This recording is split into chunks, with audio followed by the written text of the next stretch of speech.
Hello everyone. तो आप सभी का स्वागत है टू नॉलेज पर। तो जैसा कि पिछले वीडियो में हमने रासायनिक अभिक्रिया एवं समीकरण का जो था रासायनिक समीकरण को संतुलित करना सीखा था। ठीक है, रासायनिक समीकरण कितने प्रकार के होते हैं वो जाना था। तो आज के इस वीडियो में हम लोग जानने वाले हैं क्या, रासायनिक अभिक्रिया के प्रकार को क्या करेंगे, जानेंगे। ठीक है, आज के इस वीडियो में जो है हम लोग रासायनिक इसको जानेंगे, रासायनिक अभिक्रिया के प्रकार के बारे में जानेंगे। रासायनिक अभिक्रिया के कितने प्रकार होते हैं, क्रिया के प्रकार। ठीक है, तो चलिए वीडियो को शुरू करते हैं बिना किसी देरी के। देखो, हम लोग पढ़ने के आज वाले हैं रासायनिक अभिक्रिया के प्रकार। तो रासायनिक अभिक्रिया के प्रकार जैसे क्या क्या आ जाएगा पहले बता देता हूँ मैं। रासायनिक अभिक्रिया के प्रकार में पहला एक आ जाता है मेरा संयोजन अभिक्रिया। ठीक है, क्या क्या आता है, संयोजन अभिक्रिया। एक वियोजन पढ़ेंगे,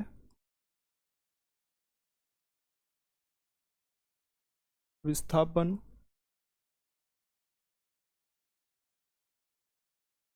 के बाद द्विविस्थापन। बोलो, द्विविस्थापन। फिर हम पढ़ेंगे ऊष्माक्षेपी अभिक्रिया, ऊष्माक्षेपी। और बात करो फिर उसके बाद पढ़ेंगे ऊष्माशोषी, ऊष्माशोषी अभिक्रिया। के बाद बात करोगे तो उपचयन भी करेंगे, उपचयन। फिर पढ़ेंगे हम अपचयन, अपचयन। तो ये सभी के सभी क्या है, ये सभी रासायनिक अभिक्रिया के क्या हैं, प्रकार हैं। ठीक है, तो सबसे पहले हम लोग अभी क्या करेंगे, संयोजन अभिक्रिया को देखेंगे कि संयोजन अभिक्रिया होता क्या है। ठीक है,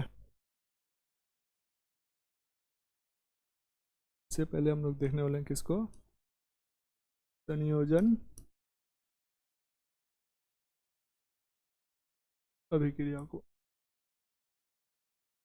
ठीक, देखो संयोजन अभिक्रिया में होता क्या है, जैसे कोई पदार्थ है, हम यहाँ मान लेते हैं कोई पदार्थ है मेरा ए। ठीक है, और कोई दूसरा पदार्थ जिसे हम क्या मान लेते हैं, बी मान लेते हैं। ठीक है, ये दोनों मिलकर के क्या करता है, सी का निर्माण करता है। ठीक है, कोई पदार्थ ए है और दूसरा पदार्थ है क्या, बी। ये दोनों पदार्थ मिलकर क्या करते हैं, सी, मतलब कोई पदार्थ है सी या यौगिक है उसका निर्माण करते हैं। तो ऐसी रासायनिक अभिक्रिया को हम क्या कहेंगे, संयोजन अभिक्रिया कहेंगे। जैसे आपको मैं बता रहा हूँ, कार्बन है और ये दूसरा पदार्थ मानो ऑक्सीजन है। ठीक है, ये दोनों मिलकर के किसका, CO2 का निर्माण करता है।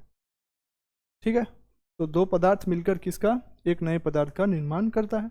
उसके बाद अगर दूसरा देखोगे, जैसे वो मान लेते हैं वाटर है, 2H2 प्लस O2, ये दोनों मिलकर के किसका निर्माण करता है, जल का निर्माण करता है, यानी 2H।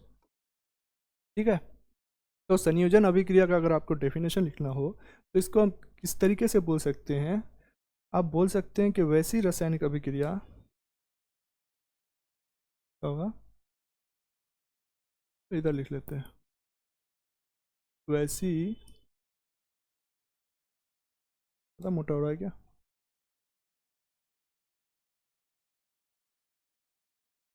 वैसी रासायनिक अभिक्रिया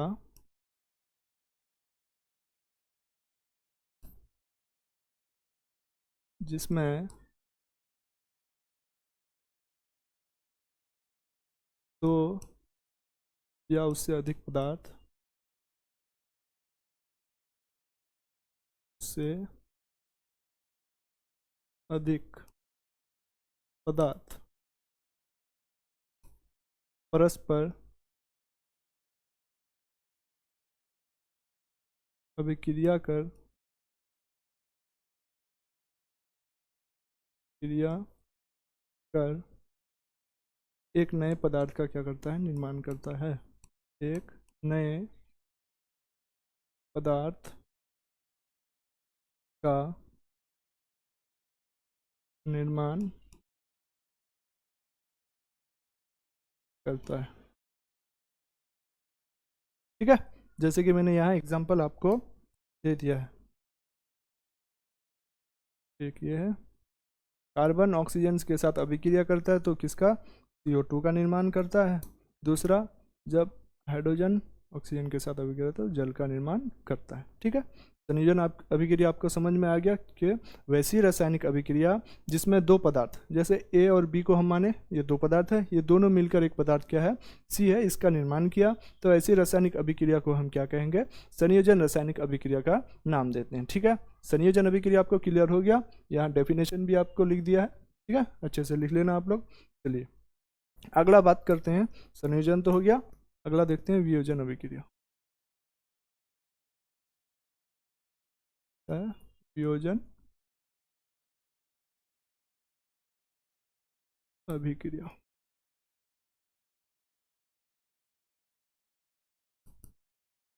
अब देखो वियोजन अभिक्रिया में क्या होता है, जैसे संयोजन अभिक्रिया में हमारा क्या हुआ था, कोई पदार्थ A है था और कोई पदार्थ B, ये दोनों मिलकर किसका, एक पदार्थ C का निर्माण किया। ये किस में था, इसको हम क्या कहेंगे, इसको हम कहते हैं संयोजन अभिक्रिया का नाम देते हैं। क्या देते हैं इसको, संयोजन अभिक्रिया है, संयोजन अभिक्रिया।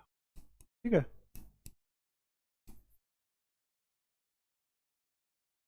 अब वियोजन अभिक्रिया में क्या होता है, अगर हम वियोजन अभिक्रिया में बात करें तो कोई पदार्थ जैसे C है, ठीक है, C एक पदार्थ है, ये पदार्थ टूटकर जब इसको उष्मा या हीट या कुछ भी दिया जाता है तो ये पदार्थ टूटकर दो नए पदार्थ, दो या बोलो उससे अधिक, ठीक है, वियोजन अभिक्रिया में क्या होता है, एक पदार्थ होता है C, ठीक है, ये टूटकर A और पदार्थ A और B का निर्माण करता है। मतलब जब कोई पदार्थ टूटकर दो या उससे अधिक पदार्थों का निर्माण करता है तो उसे हम क्या कहेंगे, वियोजन अभिक्रिया कहेंगे। ये अगर देखेंगे इसको तो ये संयोजन अभिक्रिया का बिल्कुल विपरीत है। ठीक है, संयोजन अभिक्रिया में क्या था कि A और B मिलकर एक नया पदार्थ C बनाया, ठीक है, जो कि मैंने यहाँ लिख दिया है। ठीक है, अब वियोजन अभिक्रिया का बात करें तो वियोजन अभिक्रिया में क्या होता है, तो कोई पदार्थ होता है, जैसे इसको हम C माने, ठीक है, वो पदार्थ टूटकर दो नए पदार्थ का निर्माण करता है, जैसे A और क्या है, B है। ठीक है, जैसे आपको इसका मैं उदाहरण दे देता हूँ, इसको पहले हम लोग साइड कर लेते हैं इधर।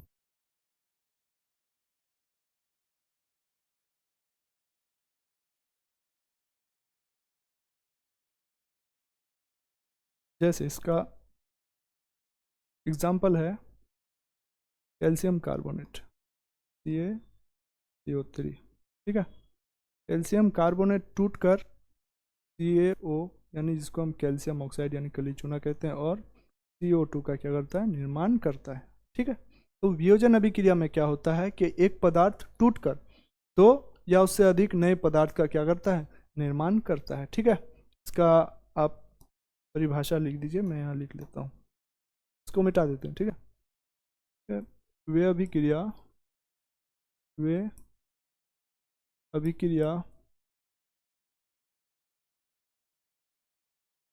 जिसमें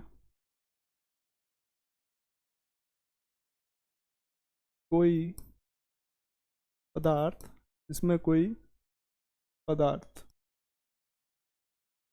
टूटकर दो नए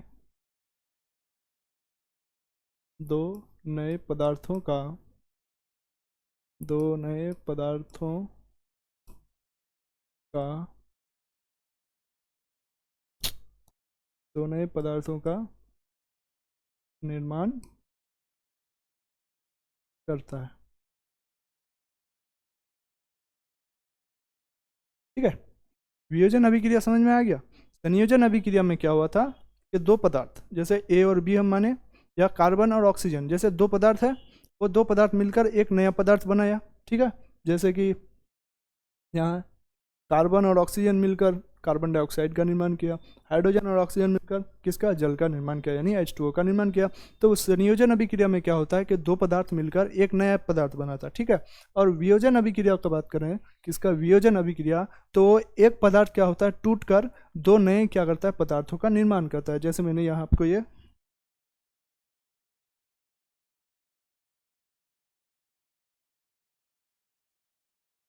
कलर चेंज कर,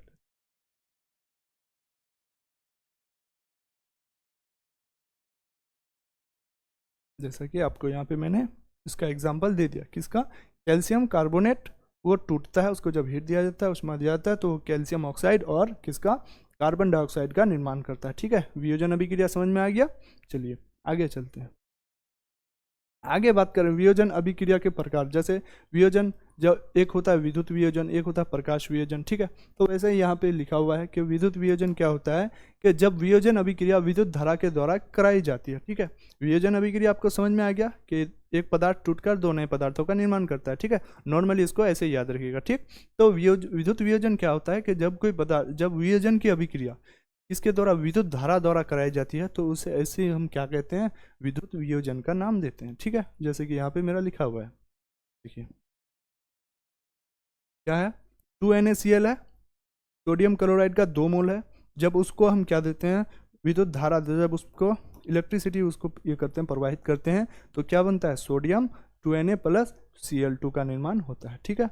तो इसे हम क्या कहते हैं, विद्युत वियोजन कहते हैं। अब प्रकाश वियोजन की बात करें, तो जब वियोजन की प्रक्रिया प्रकाश के द्वारा, यानी प्रकाश ऊर्जा द्वारा, सूर्य लाइट के मतलब सूर्य प्रकाश के द्वारा कराई जाती है, तो उसे हम क्या क्या नाम देते हैं, प्रकाश वियोजन का नाम देते हैं। जैसे कि यहाँ पे लिखा हुआ है, क्या है कि जब वियोजन की अभिक्रिया प्रकाश ऊर्जा के द्वारा क्या कराई जाती है, तो उसे हम क्या कहते हैं, प्रकाश वियोजन का नाम देते हैं। जैसे यहाँ पे लिखा हुआ है आपका 2AgCl, यानी सिल्वर क्लोराइड का 2 मोल है। जब उस पर सूर्य का प्रकाश प्रवाहित होता है, तो ये किस में टूट जाता है, सिल्वर में, और क्लोरीन गैस का क्या करता है, निर्माण करता है, ठीक। वियोजन अभिक्रिया आपको यहाँ तक समझ में आ गया। चलिए आगे चलते हैं। अब आगे अगर बात करें, तो मेरा संयोजन अभिक्रिया, वियोजन अभिक्रिया आपको क्लियर हो गया, ठीक। अब एक बात करते हैं, एक अभिक्रिया होता है, जैसे मैं पहले आपको एग्जांपल दे देता हूँ। जैसे कोई पदार्थ है ए, ठीक है, कोई पदार्थ क्या है, ए है, और एक यौगिक बोलो या कोई पदार्थ ही बोल लो, पदार्थ है बी और सी, ठीक है। एक पदार्थ ए है और एक पदार्थ है बी और सी। जब इनके बीच अभिक्रिया होता है, तो क्या करता है, ए जो है वो सी के साथ रिएक्ट कर लेता है, मतलब ए जो है वो बी को हटाकर सी का स्थान ले लेता है, तो क्या बन जाता है, AC प्लस बी। समझ में आया, नहीं आया, मैं आपको बता दूं, इस अभिक्रिया का नाम क्या होगा। कोई पदार्थ ए है और कोई पदार्थ है बी और सी, तो ये पदार्थ ए जो है यहाँ बी और सी से बी को विस्थापित कर देता है, ठीक है। विस्थापित कर देता है मतलब समझ में आ गया, विस्थापित से क्या होगा, विस्थापन अभिक्रिया होगा। तो मैं वहाँ लिख देता हूँ पहले, तीसरा नंबर हमारा क्या है, विस्थापन अभिक्रिया, विस्थापन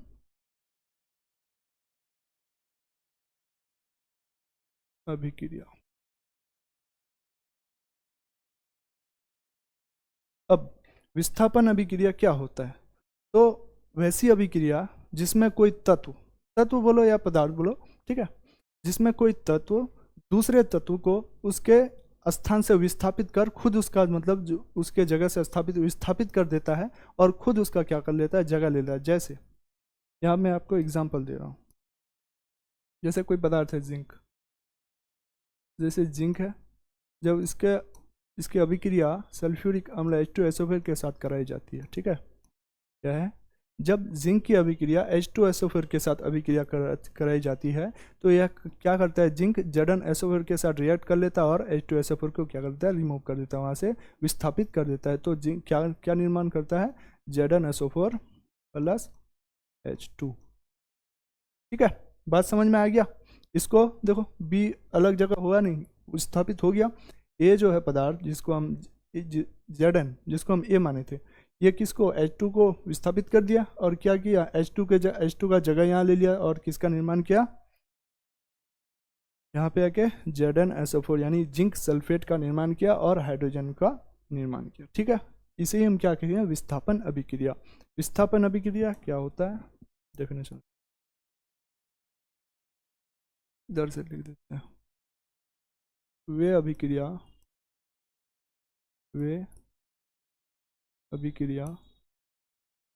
तो लिखने तो नहीं जाएंगे, इतना टाइम ले लेगा, फिर बहुत लिखा हुआ होगा मेरे पास शायद। 1 मिनट रुकना।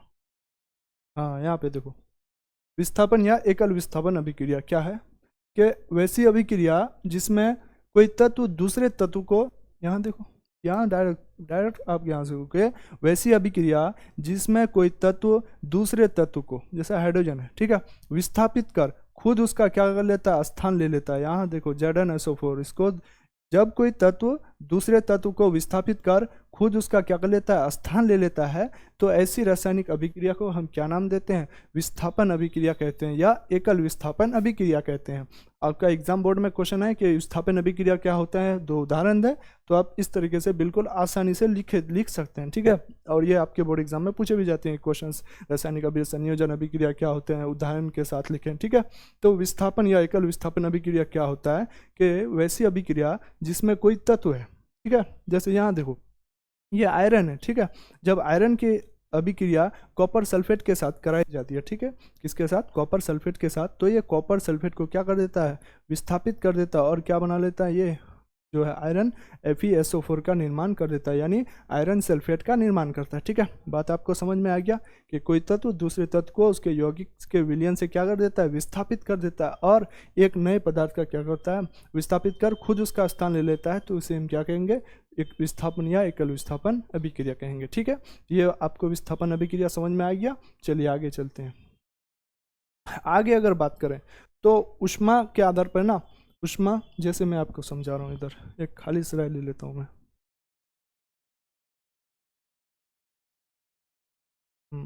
जैसे सबसे पहले अगर हम बात करें ऊष्मा,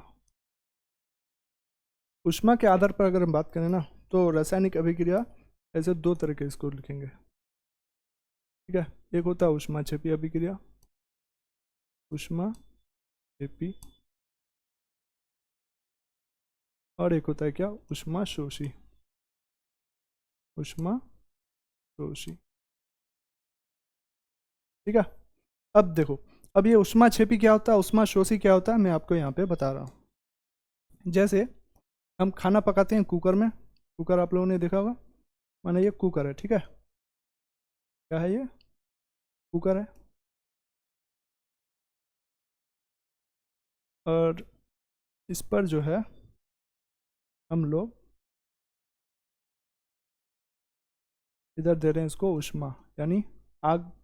ठीक है, कुकर को क्या कर रहे हैं, गर्म गर्म, मतलब आग लगा रहे हैं, मतलब खाना पका रहा है, कुकर में खाना बन रहा है। इसमें देखिए, तो इसमें अगर देखें यहाँ पे, तो यहाँ कुकर क्या कर रहा है, ऊष्मा का शोषण कर रहा है। ठीक है, ऊष्मा का शोषण मतलब कुकर को ऊष्मा दिया जा रहा है, ऊष्मा को ऑब्जर्व कर रहा है। कुकर खाना बनाते समय ऊष्मा क्या करता है, कुकर को ऊष्मा दिया जाता है, ऊष्मा उसको अवशोषण होता है। तो यहाँ क्या हो रहा है, ऊष्मा का अवशोषण।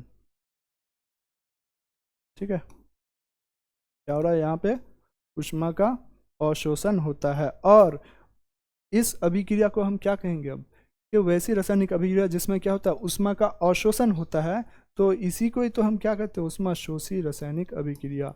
इसमें कि जिसमें वैसी रासायनिक अभिक्रिया जिसमें ऊष्मा का क्या होता है, अवशोषण होता है, तो उसी को हम क्या नाम देते हैं, इसी को हम नाम देते हैं ऊष्माशोषी, ऊष्माशोषी।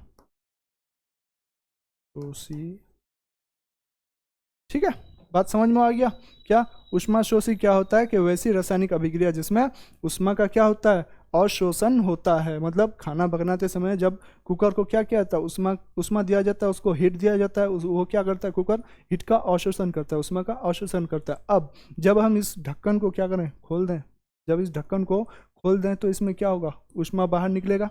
ऊष्मा का क्या होगा, जब इस कुकर के ढक्कन को हम खोल दें तो ऊष्मा का क्या होगा, ऊष्मा बाहर निकलेगा, यानी ऊष्मा का क्या होगा, उत्सर्जन। क्या होगा, ऊष्मा का उत्सर्जन। ठीक है, बात समझ में आ गया। तो जब कुकर को हम ऊष्मा देते हैं तो कुकर क्या करता है, ऊष्मा का अवशोषण करता है। ये मैंने बस एग्जाम्पल आपको समझाने के लिए बताया, ठीक है। तो ऊष्मा क्या करता है, कुकर जो है ऊष्मा का अवशोषण करता है। तो वैसी रासायनिक अभिक्रिया जिसमें ऊष्मा का क्या हो, अवशोषण हो, ठीक है, तो उसे हम क्या कहते हैं, ऊष्मा शोषी कहते हैं। और जब कुकर का ढक्कन को खोल देते हैं तो कुकर के ढक्कन से क्या करता है, ऊष्मा बाहर निकलता है, ठीक है। तो इसी का क्या नाम है, ऊष्मा का उत्सर्जन, जिसमें होता है कि वैसी रासायनिक अभिक्रिया जिसमें क्या हो, ऊष्मा का क्या हो, उत्सर्जन हो, तो उसे हम क्या कहते हैं, ऊष्मा क्षेपी रासायनिक अभिक्रिया का नाम देते हैं। आपको इसका पूरा अगर परिभाषा लिखना हो तो यहाँ आपको मिल जाएगा। देखो यहाँ देखो क्या है, ऊष्मा क्षेपी रासायनिक अभिक्रिया। तो क्या है कि वैसी रासायनिक अभिक्रिया जिसमें उत्पाद के निर्माण के साथ साथ ऊष्मा भी क्या होती है, उत्पन्न होती है। तो कुकर में हमने खाना बनाया, खाना तो बनाई, उसके साथ साथ उसका जब ढक्कन खोले तो उसमें ऊष्मा भी निकलती है, ठीक है। तो उत्पाद के निर्माण के साथ साथ क्या होती है, ऊष्मा भी निकलती है। जैसे यहाँ पर देखो, कार्बन, जब कार्बन को ऑक्सीजन के साथ जलाएंगे तो कार्बन डाइऑक्साइड का तो निर्माण होगा, ठीक है, लेकिन वो किसका, ऊष्मा का भी उसके साथ साथ क्या होता है, निर्माण होता है। उसी तरीके से प्राकृतिक गैस जिसको हम मीथेन कहते हैं, प्राकृतिक गैस का जब दहन करेंगे, जब CH4 को ऑक्सीजन की उपस्थिति में जलाया जाता है तो कार्बन डाइऑक्साइड, जल और क्या होता है, ऊष्मा यानी ऊर्जा का निर्माण होता है, ठीक है। इसी तरीके से श्वसन, हमारे शरीर में भोजन का जो होता है, मतलब हम जो सांस लेते हैं तो सांस लेते हैं, सांस फेफड़ों तक होता है, और हम जो भोजन खाते हैं तो उसमें क्या होता है, कार्बोहाइड्रेट होता है। तो हमारे भोजन हमारे पेट के अंदर जाकर, आमाशय में जाकर छोटे छोटे टुकड़ों में ये हो जाता है, मतलब विखंडित हो जाता है, और किसका, ग्लूकोज का निर्माण करता है। और ग्लूकोज जो हम जब सांस लेते हैं तो उसके द्वारा, सांस के द्वारा क्या होता है, ऑक्सीजन जाता है। और जब ग्लूकोज ऑक्सीजन के साथ मिलता है तो यहाँ पे देख सकते हैं ग्लूकोज का रासायनिक सूत्र क्या होता है, C6H12O6। जब ग्लूकोज ऑक्सीजन के साथ मिलता है तो ये कार्बन डाइऑक्साइड का निर्माण करता है, जल और ऊष्मा ऊर्जा का निर्माण करता है, ठीक है। ग्लूकोज ऑक्सीजन के साथ मिलकर हमारे शरीर में किसका, ऊर्जा का उत्पादन करता है, जिससे हम जो होता है हमारी दैनिक क्रियाओं को करते हैं, ठीक है। बात समझ में आ गया। श्वसन भी एक क्या है, ऊष्मा क्षेपी अभिक्रिया है, ठीक है। अब अगर बात करें कि साग सब्जियों का विघटित होकर कंपोस्ट बनना, ठीक है, जब हम साग सब्जियों को फेंक देते हैं, जब खराब हो जाता है फेंक देते हैं तो क्या बनता है, कंपोस्ट बन जाता है। क्या बन जाता है वो, कंपोस्ट बन जाता है, ठीक। और यही कंपोस्ट क्या बनाते हैं, आगे चलकर ऊर्जा का उत्पादन करते हैं, जिसको हम खाद के रूप में भी उपयोग करते हैं, ठीक है। बात आपको समझ में आ गया कि ऊष्माक्षेपी अभिक्रिया क्या करते हैं, कि वैसी रासायनिक अभिक्रिया जिसमें उत्पाद के निर्माण के साथ साथ ऊष्मा भी उत्पन्न होती है तो उसे हम क्या कहते हैं, ऊष्माक्षेपी रासायनिक अभिक्रिया का नाम देते हैं, ठीक। आपको ऊष्माक्षेपी क्लियर हो गया। अब बात करते हैं ऊष्माशोषी। मैंने आपको वहाँ से कंसेप्ट में बता दिया कि ऊष्माशोषी क्या होती है, कि वे अभिक्रिया जिसमें ऊष्मा का अवशोषण हो उसे क्या कहते हैं, ऊष्माशोषी अभिक्रिया कहते हैं। कि वैसी रासायनिक अभिक्रिया जिसमें क्या होता है, ऊष्मा का अवशोषण होता है। जैसे FeSO4 को जब हम क्या करेंगे, ऊष्मा देंगे, वो कुकर वाला मैंने बस समझाया आपको, उसको फिर एग्जाम्पल मैंने लिख के आना है। तो जब हम FeSO4 आयरन सल्फेट को ऊष्मा देंगे तो Fe2O3 SO3 और SO2 का निर्माण करता है। ठीक उसी तरीके से ये मैंने आपको पहले ही बताया कि कैल्शियम कार्बोनेट को जब हम ऊष्मा देते हैं तो ये कैल्शियम ऑक्साइड का निर्माण करता है और कार्बन डाइऑक्साइड का क्या करेगा, निर्माण करेगा। ठीक, ऊष्माक्षेपी हो गया, ऊष्माशोषी हो गया। समझ में आ गया बात? चलिए इसको अच्छे से लिख लेना, एग्जाम में इसी तरीके से क्वेश्चंस पूछे जाते हैं। ऊष्माक्षेपी अभिक्रिया क्या होती है, 2 उदाहरण दे। तो बिल्कुल ऐसे कि वैसी रासायनिक अभिक्रिया जिसमें क्या हो, ऊष्मा का अवशोषण हो तो उसे हम क्या कहेंगे, ऊष्माक्षेपी अभिक्रिया कहेंगे। और 2 उसका उदाहरण इस तरीके से आप लिख सकते हैं। ठीक, बात समझ में आ गया? चलिए आगे चलते हैं। ऊष्माक्षेपी हो गया, ऊष्माशोषी हो गया। अब बात करते हैं हम किसका, द्विविस्थापन अभिक्रिया। विस्थापन अभिक्रिया में क्या होता है कि एक तत्व होता है और वो दूसरे तत्व को उसके आयन के यौगिक के विलयन से क्या कर देता है, विस्थापित कर देता है। तो उसी को हम क्या नाम देते हैं, विस्थापन अभिक्रिया। अब द्विविस्थापन अभिक्रिया में क्या होता है, उसमें तत्व होता है, इसमें 2 यौगिक के बीच क्या होता है, रासायनिक अभिक्रिया होता है। ठीक है, तो द्विविस्थापन अभिक्रिया क्या होता है, 2 यौगिकों के बीच होता है। ठीक है, और ये दोनों यौगिक अपने आयनों की जो होते हैं अदला बदली कर 2 नए यौगिक का निर्माण करते हैं। जैसे कि यहाँ देखो, ये सोडियम सल्फेट है Na2SO4। जब सोडियम सल्फेट को BaCl2 के मतलब दोनों विलयन को मिलाया जाता है, सोडियम सल्फेट और बेरियम क्लोराइड को, तो ये किसका निर्माण करता है, बेरियम सल्फेट। ठीक है, किसका, बेरियम सल्फेट का एक सफ़ेद अवक्षेप बनाता है। क्या बनाता है, सफ़ेद अवक्षेप।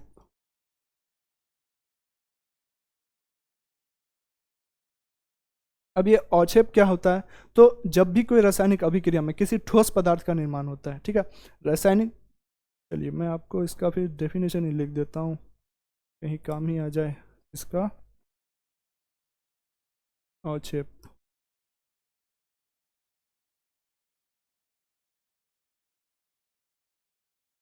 अवक्षेप इसे कहेंगे कि जब किसी रासायनिक अभिक्रिया में, जब किसी रासायनिक,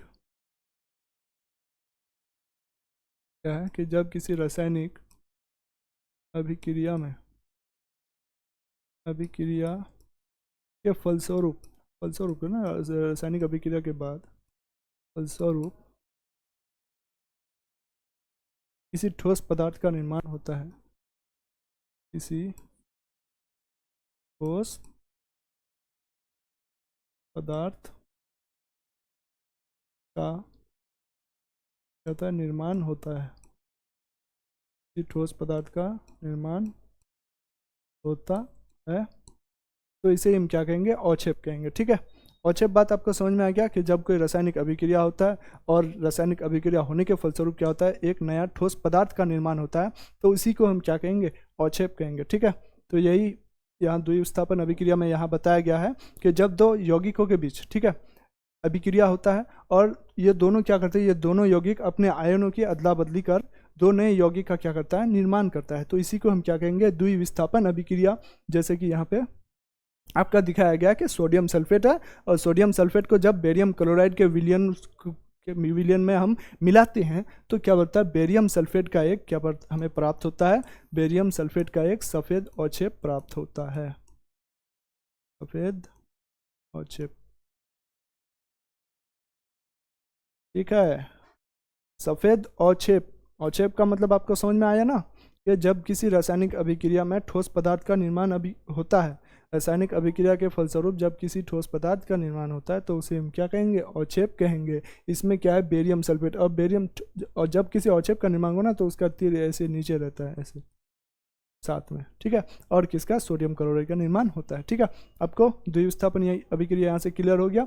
अब अगर अवक्षेपण अभिक्रिया, यहाँ पे मतलब रासायनिक अभिक्रिया हुआ, उसमें अवक्षेप का निर्माण हुआ। अवक्षेप तो मैंने आपको बता दिया कि रासायनिक अभिक्रिया के फलस्वरूप जो किसी ठोस पदार्थ का निर्माण होता है तो उसे हम अवक्षेप कहते हैं। अब एग्जाम में पूछा था कि अवक्षेपण अभिक्रिया क्या होता है, तो वैसी रासायनिक अभिक्रिया जिसमें किसी अवक्षेप का निर्माण होता है उसे हम क्या कहेंगे, अवक्षेपण अभिक्रिया कहेंगे। जैसा कि ऊपर वाला ही ये ले लो कि जब हम सोडियम सल्फेट के विलयन में बेरियम क्लोराइड का विलयन मिलाते हैं तो सोडियम क्या बनता है, बेरियम सल्फेट मिलता है, बेरियम सल्फेट यानी एक सफ़ेद अवक्षेप बनता है। तो इसी का द्विविस्थापन अभिक्रिया और अवक्षेपण अभिक्रिया दोनों का एग्जाम्पल आप एक ही तरीके से लिख सकते हैं, ठीक है। अवक्षेपण अभिक्रिया में तो कुछ है ही नहीं कि वैसी अभिक्रिया जिसमें किसी अवक्षेप का निर्माण होता है, इसका नाम से आप अवक्षेपण अभिक्रिया को डिफाइन कर सकते हैं, ठीक। बात आपको यहाँ तक क्लियर हो गया, चलिए आगे चलते हैं।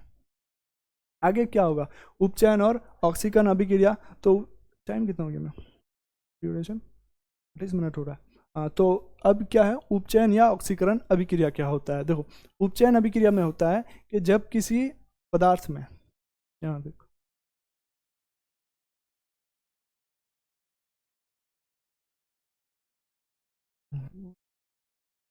उपचयन अभिक्रिया, इसका उपचयन का बात करें अगर, उपचयन अभिक्रिया में क्या होता है कि पहला, जब किसी पदार्थ में, जब किसी पदार्थ में ऑक्सीजन,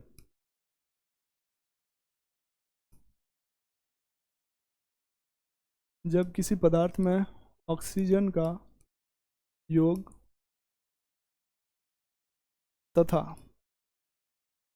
तथा बात करें तो हाइड्रोजन तथा हाइड्रोजन का ह्रास होता है, ठीक है। क्या है, उपचयन या उपचयन बोलो, ऑक्सीकरण, उपचयन ऑक्सीकरण दोनों इसको बोला जाता है, ठीक है। उपचयन या बोलो ऑक्सीकरण,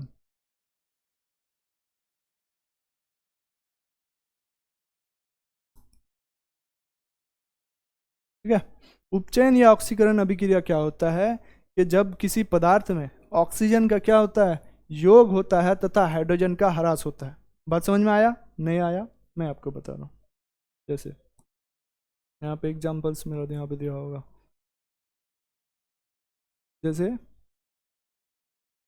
2CuO है, ठीक है, 2CuO है प्लस H2 है। जब इसको हम ऊष्मा देंगे, ठीक है, तो अब क्या बनाएगा ये? कॉपर मतलब H2O और क्या करेगा, कॉपर का निर्माण करेगा, ठीक है। तो क्या होता है उपचयन या ऑक्सीकरण अभिक्रिया में, क्या होता है कि जब किसी पदार्थ में क्या होता है ऑक्सीजन का क्या होता है योग होता है और हाइड्रोजन का ह्रास होता है, उसे हम क्या कहेंगे, उपचयन या ऑक्सीकरण अभिक्रिया कहेंगे। जैसे कि मेरा यहाँ पे आपका लिखा हुआ है, कहाँ पे, हम यहाँ, हाँ अरे यहाँ पे देखो कि उपचयन या ऑक्सीकरण में क्या होता है ऑक्सीजन का योग तथा हाइड्रोजन का। जैसे यहाँ एग्जाम्पल है 2Cu, अरे 2Cu है, जब कॉपर को ऑक्सीजन के साथ अभिक्रिया कराएंगे तो हमारा क्या होता है कॉपर ऑक्साइड यानी 2CuO का निर्माण होता है। तो कॉपर ऑक्सीजन मतलब ये कॉपर इस पर है, इस पर कॉपर के साथ क्या होता है ऑक्सीजन आके क्या होता है जुड़ता है, ठीक है।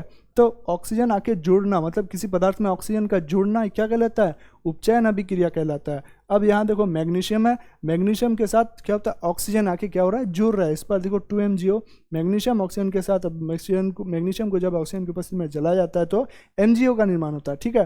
तो मैग्नीशियम के साथ क्या हो रहा है, इसमें ऑक्सीजन आके जुड़ रहा है, तो ये भी एक क्या है मैग्नीशियम का मतलब एक उपचयन अभिक्रिया, ठीक है। उसी तरीके से अब इसमें तो ऑक्सीजन का योग देखें, अब हाइड्रोजन का ह्रास क्या होता है, तो देखो यहाँ जिंक है, जिंक जब HCl के साथ अभिक्रिया करता है तो ZnCl2 और H2 का क्या होता है निर्माण होता है। तो इसमें क्या होता है HCl से क्या हुआ, H मतलब H का इस पर देखो ह्रास हुआ, HCl से किसका H का ह्रास हुआ, Zn जो है ये Cl2 के साथ मिल गया और H हमारा अलग से यहाँ हाइड्रोजन गैस का क्या कर लिया निर्माण कर लिया। तो उपचयन अभिक्रिया में क्या होता है कि हाइड्रोजन का योग मतलब ऑक्सीजन का योग और हाइड्रोजन का ह्रास होता है। तो ऐसी ही रासायनिक अभिक्रिया को हम क्या कहेंगे, उपचयन या ऑक्सीकरण अभिक्रिया कहेंगे, ठीक है। अब यहाँ एक टर्म है क्या, उपचायक। उपचायक किसे कहेंगे, वे पदार्थ जिनके कारण क्या होती है उपचयन की अभिक्रिया होती है, क्या होती है कि वे पदार्थ जिनके कारण उपचयन की अभिक्रिया होती है उसे हम क्या कहेंगे, उपचायक कहेंगे। जैसे यहाँ देखो मैग्नीशियम है, ठीक है, ये इस पर ऑक्सीजन के साथ आकर मैग्नीशियम ऑक्साइड का क्या कर लेता है निर्माण कर लेता है, ठीक। तो अगर यहाँ ऑक्सीजन रहता है नहीं तो मैग्नीशियम ऑक्सीजन इसके साथ आकर जोड़ता नहीं, ठीक है, यानी मैग्नीशियम ऑक्साइड का निर्माण नहीं हुआ। अगर मैग्नीशियम को हम नहीं जलाते, मैग्नीशियम को ऑक्सीजन नहीं देते, ऑक्सीजन की उपस्थिति में नहीं करते तो ये मैग्नीशियम ऑक्साइड का निर्माण ही नहीं करता, ठीक है। यानी यहाँ जो उपचयन की अभिक्रिया हो रही है यानी मैग्नीशियम ऑक्सीजन के साथ इस पर आके जुड़ रहा है तो ये किसके कारण हो रहा है, ऑक्सीजन के कारण। तो जिसके कारण उपचयन की अभिक्रिया क्या होती है तो उसी को हम क्या नाम देते हैं, उपचायक का नाम देते हैं। तो ऑक्सीजन इसमें क्या हो जाएगा, ऑक्सीजन एक उपचायक हो जाएगा, ठीक है।